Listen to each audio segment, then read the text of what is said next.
Hello, it's Elaina Strongbow from SwordTutorials.com. Elaina's my in-game name, and today I'm actually in the Blood River outskirts as Eleanor. Another video in the new player mechanics series. Making a set of videos that are very tight, focused on specific aspects of the game. Want to make sure that new players will have something they can go look to in a quick playlist, and they're trying to address something in a certain area that they have. They can go find it and find it easily, as opposed to being in a long video that's an hour long. You have to find the spot in the video. So today I actually want to talk about your experience, your combat and experience. I'm not going to do crafting yet. I'll do crafting. It's very similar, but I'm going to talk about combat and your experience and the whole decks and all this stuff from a new player's perspective. So first thing, down here on my bar, I've got some things that I have down here, some spells. Flaming Fist, Gust, Fire Arrow, Searing Ray. I got a heal spell, a light spell, and got some potions. So if I hit the letter K key, if you go up here, I think it's actually under skills. Skills, by default is left control K. I got rid of all the left controls. It's just the way the game was originally. So I just have the letters, so the letter K.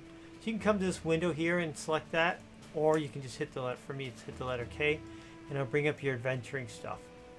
So let me see if I can get this out here. Okay, so your skills for adventuring, your combat skills in general, are basically broken up into three areas. One, you get combat, direct things that you physically have, magic-based stuff, and then your strategy, strategic skills around it. In the beginning, you really focus on your combat. Now, if you come out in the game, depending on what you chose, you're either a mage, you're a sword, or you're an archer, a ranged person. Now understand this, there are no classes in the system. There's not a fighter class. And as a fighter, you only have access to certain things. It is a completely classless system. What can you learn? Whatever you want to learn. So just get that out of the way. The fact you started out as one person, you know, that doesn't mean you can't switch to anything else or combine things and whatnot. So let's talk about the ones that are in the combat area. First things, I'll do the offensive ones. We got blades. These are swords, sword type weapons. If you click on it, you're going to see a number. That's how much skill points you've got. I've got 5 in here, nothing on the rest. So what do these things mean? So first thing, general bladed. It's like your generic, I can use a sword or use a blade kind of skill. So it applies, it affects everything else. As you use it, it will go up. As it goes up, you'll get more and more points. Technically, the ultimate limit is 200. People don't go up to 200. It'd be really I think it's pretty much not possible to get to 200. It's a theoretical limit. If you're over 100, you've got yourself basically at a grandmaster, a GM level. Anything above that is just, you know, on top of that. So, you know, you've got this scale from 0 to 100. What does that mean? Anything below 20 is pretty useless. Anything below 40 is, I don't want to say useless, but not very useful. If you're going to be using something, you really need to get it to 40, and 40 is a key marker. And I'll talk about that in a second as far as from your, can I get to, no, yeah, I can actually. Let me see something here. Yeah, I can. 40 is a key point. Actually, 10, 20, 30, 40, and 80 are key points. While it doesn't show it in this one, I'll show it in the next window on here. The combat system in here, yeah, you know what, I'm going to stop. I'll go into that one afterwards. As you get better in these numbers, as they go up, your skill goes. So if I mouse over this, I do minus 64% damage. So basically, whatever damage I would do, let's say I was going to do 10 points of damage with my sword, I get minus 64%. I lose 6.5 of those points, basically, because I'm horrible with the sword. I'm not good. So, and it says down below it, if I get to level 25, it's only 20% damage. It's once you get to like around 40 where you actually hit it, say, okay, you're doing full damage with the weapon. So yeah, you've got the weapon, but you're kind of sucking at it. You lose points because you suck at it. There's no other way to describe that. So you want to get up to 40. If I'm using a sword, you want to get up to 40. So at least you're getting the full damage of what the potential of the sword is. And then you'll start going into positive numbers. You'll start getting a bonus effect on it. So it's important to raise these up. Raise up the ones you want to use. As you get these up in skills, so let's say I have some ones on here are grayed out. if I want to learn this one, let's take this one. This one's called Thrust. Um, Thrust is pretty cool. It's a powerful melee attack which strikes up to 2 targets. So I got 2 people in front. I can actually hit on both. It costs 5 focus to use. It does 1 to 2 physical damage. And as I get better at it, that's at the first level, it'll do more and more damage. On top of that, I can use it multiple times and combine it together eventually and get even more damage on it. But if you look down the bottom, it requires bladed combat to be 20. Once this has reached 20, I can open up this. I can go to a skill trainer and say, train me this and start using this. Same for this one, riposte. It's kind of like your defensive stance, defensive back on it. I need this to be at 20 to get this one open. This is blade speed, how fast? So my attack speed. So even at level 1, I get a little bit of attack speed bonus. As I raise it, it's something that goes more and more, I get more attack speed. So I need to get this to 20 to open these up. If I want to go something like here, like double slash, it says I require thrust to be at 40. This has to be at 20 to open this. This has to be at 40 to open this. This is the skill tree. This is how it works. It works downward. You clear out a level. As you open up the one level, you can start going into the second one. This is how you expand and grow in this. So this you just normally use by just attacking. Then these you'll have like this, cards down here. So you can actually, I want to do this specific maneuver and do that. So you want to train in these open areas. You want to train and get these up. Now, to train these, it requires experience points. That's what this pool is. This pool down here says I have nearly 10,000 experience to use to train my skills. So when I'm training my skills, and this little arrow here means I'm training it. When I use those skills, it'll take from this pool. When I kill something, I get experience. If I kill a small thing, I get that much experience. I kill a huge monster, hard monster, I get that much experience. It's a give and take system. You're going to have to start, you won't in the beginning, but you eventually have to start managing this pool. Because you'll be taking, you can't just turn everything up. Everything will just drop this pool down to 0, and then you won't be gaining anything, ever. So you'll start doing it. In the beginning, you'll want to open up some skills. You'll want to lock them down and then raise one specific. I want to take bladed up to 40. So I want to work on bladed. I want to get it to 40. Then I'm going to turn it off temporarily, lock it so it stays there. And then maybe open up another one and raise it up. Or I may lock them all down and go out and fight for like 5 hours, get a ton of experience in my pool, then go back and start training. So you do have to manage it. So you have to watch this number. How far you're getting. Now, how do you tell how much it's taking? It's hard. What I do is typically I lock everything. If I want to figure out how much experience points a monster gives me, I lock everything down, and then I go and kill it, and I watch what this number was before and after. That tells me how much that monster gives me. I know a Bear Patriarch is either 1,500 or 2,000 experience points. Bear Patriarch's a big honking bear. Now, if you want a training skill, want to see, are you gaining enough to keep your pool going up and you're still taking enough to train? Turn one of the skills on, go out and use it. See if the adjustment on your pool is going up or down. If it's going up, that means you're training, but you're getting more experience than you're using for training. If it's going down, you're training, but your income of experience from whatever you're killing is not high enough, and your pool's going to go down. That's okay sometimes, but just watch your pools on it. So this is how the tree works. You start out with 1, then you have to go to trainers, ask them, you pay some gold for them to train like 100 gold. You open up these, and they go down. So this is bladed. For pole arms, same thing. Got 5 basic skills in here, and different moves that are associated with your pole arms. One last thing about these gray ones that are over here are passive skills. They will raise just as you're doing anything that's bladed related. It's not like you have to use that skill. You do it while you get it while using other skills. Now, because it's not one that you have to actively use, passives almost take twice as many points to go through. It's probably good to talk about the points. As people ask, well, how do I get to GM and how much will it cost me? It costs you hardly anything to get to 40. Maybe about 5,000 experience. To go from 40 to GM to 100, it'll take you about 1.2 million. So it's logarithmic. The amount of experience per level goes like this, and it shoots up. So to go from the majority of the points you'll use to get to GM will be from level 80 to level 100. Between level 40 and level 80, it will take a hit. But when you get to 80, it's really sucking down in the pool. Million experience points to play GM this. So if you want to GM just this one, my pool's at 10,000. I have to get that up to 1,000,000, 1,200,000, probably around 1,500,000 to get this. So it's not something you just go out there and stand at a training dummy and do this for 5 hours. You can't do that. So it does take some time to do. Good thing is it's slow in the beginning. As you get better and you can kill heavier things and do more stuff, it gets quicker to do later on. I can GM this skill pretty quickly. I can get something to level 80 very quickly, and I can go and focus and spend a day or two and get the other one to GM. I don't GM everything. I just GM things that I really want to do. This isn't important. If you're a swordsman, you want to GM this. Then you want to GM anything else you really use a lot, or if you use a lot but not that much, at least get it up to level 80, where it's pretty real effective. So in fact, I have another video out there. I call it the 80-40 rule. And the 80-40 is basically what I do to take one tree like this and get it so this is at 80 and everything else in here is at 40. And when I'm a higher level character, it takes me about an hour and a half to do that.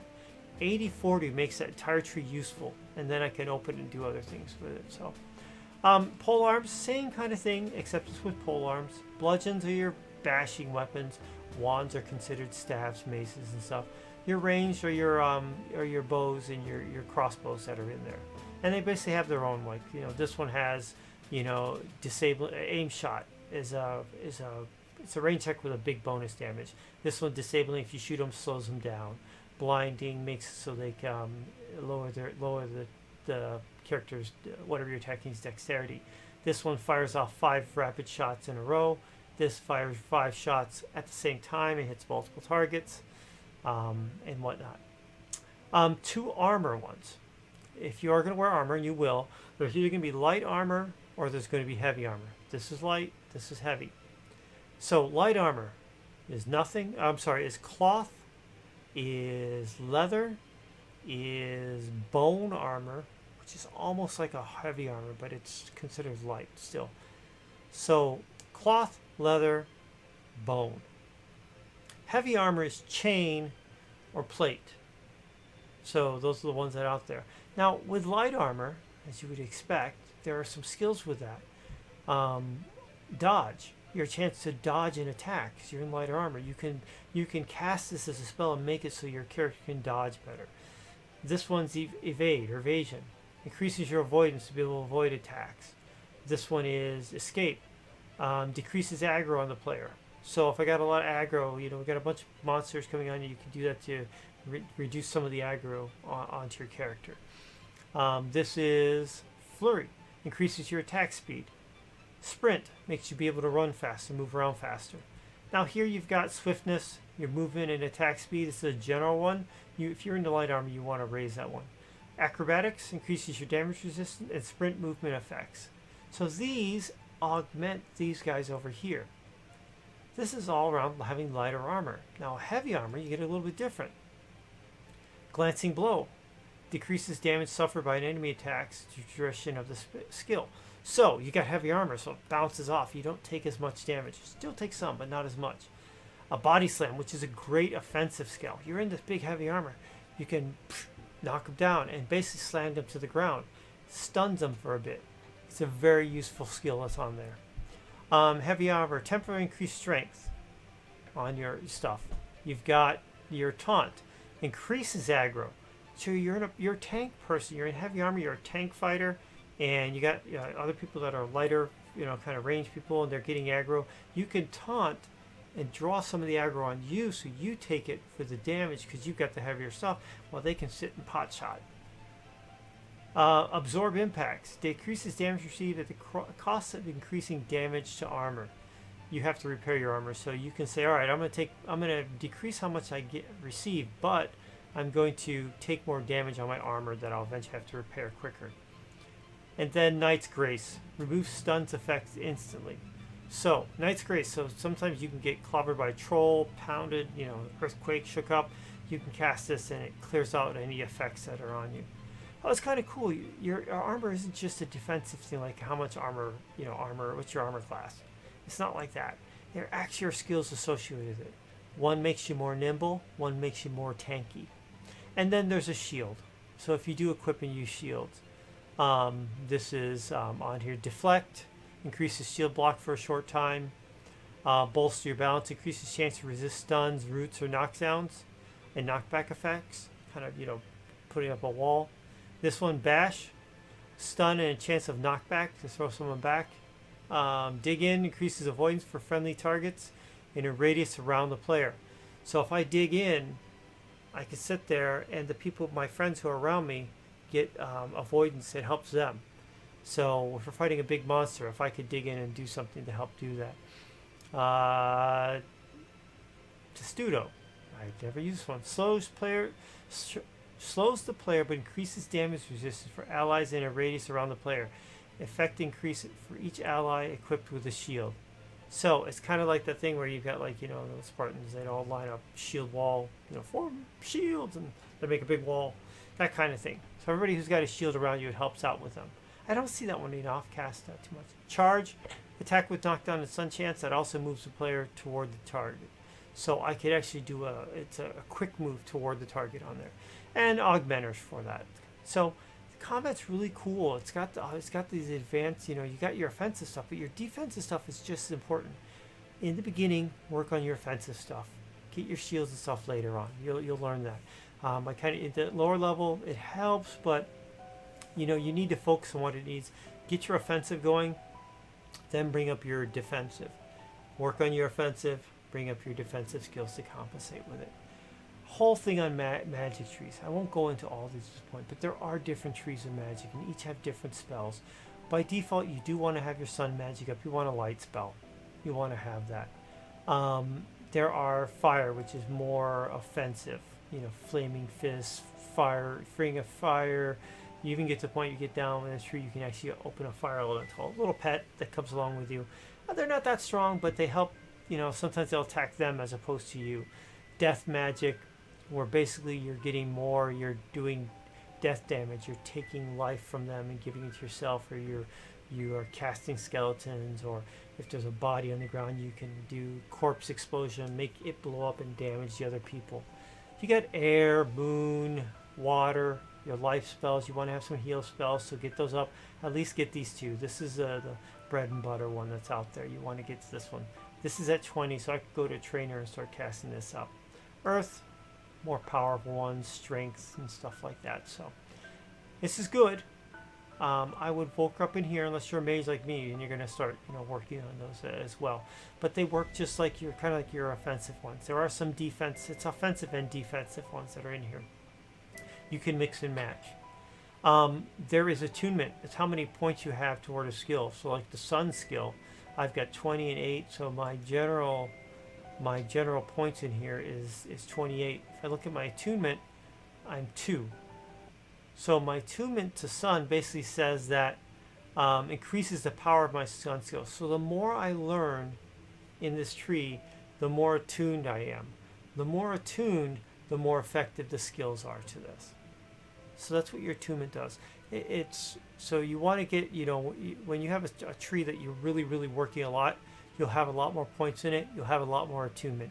And you can boost that up. There are rings and stuff you can get that adds to your attunement and whatnot, like a 25 attunement in fire spells or whatever else. So, but that's what those numbers are. It's how many skills you have, or if you click on the little attunement guy, it's how much attunement.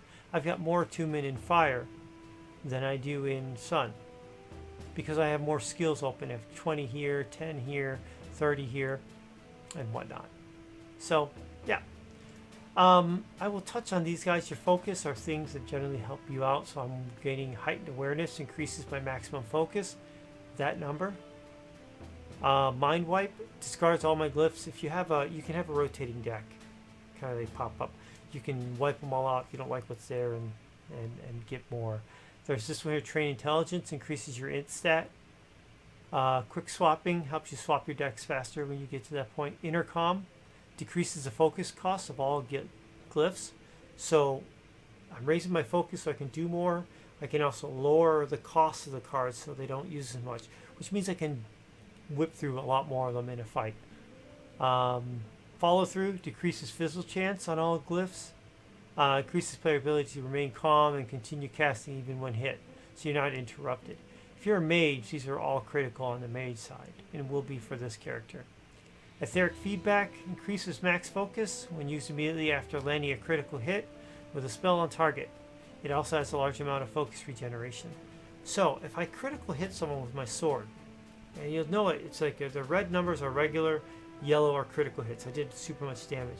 If I do that and cast this, I can then hit with a spell and it will actually do more damage and give me more focus regen on it. So, Spellbinder Stance increases the caster's magic casting abilities, resulting in reduced casting times, increased focus recovery. Mind Lock extends the life of all the glyphs, how long they pop up my thing. So these are all kind of, really geared toward that. But on my tactics, train strength. Important, you want to get your strength up, helps on your health. Increases damage resistance. This is increases my base health. I want to raise the red bar. I want to be able to take more damage. As a new character, you really want to get the heavy lifter. Strength allows you to carry more. I have 63 weight out of 85. I can carry 85. As my strength goes up, this goes up. As heavy lifter goes up, it multiplies it by 1.3%, 1.5, 2.40%, whatever. So you want to raise this so you can carry more stuff. So it helps out with that. So this is an important part of the tree right here in the beginning part. There's some subterfuge, distract something, engage an opponent quickly, trip, things you get into pickpocket and stuff like that. And there's also taming. I haven't gotten much into taming. It's a little bit more difficult. You can't do that one really well as in the beginning characters. So I'm going to save this one off as a later video as well. So this is it. It sounds like a lot. It really does. Just pick a combat skill, an offensive skill. Work on that. Get a defense if you're really light or heavy. If you're going to be a really melee guy, if you're going to be a sword bashing, stand up in front, toe to toe, go heavy armor. If you're going to be a ranged person, kiting, running around, a mage, something else, go to lighter armor. And open up that tree and work on it. And if you determine whether you want to be on a shield or not on that. So using skills, if you're training them, will take away from your pool. Successfully killing stuff will put stuff back into your pool. You got to watch that and manage that. Last thing on here is going to talk about the arrows.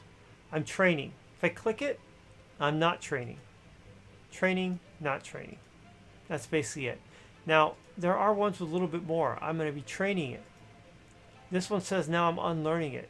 So as I do things, it will start taking away from this skill. I want to get rid of it. I've never done that, really. Not training it, which you saw in the other one. Maintaining. If you don't use your skill, it will decay.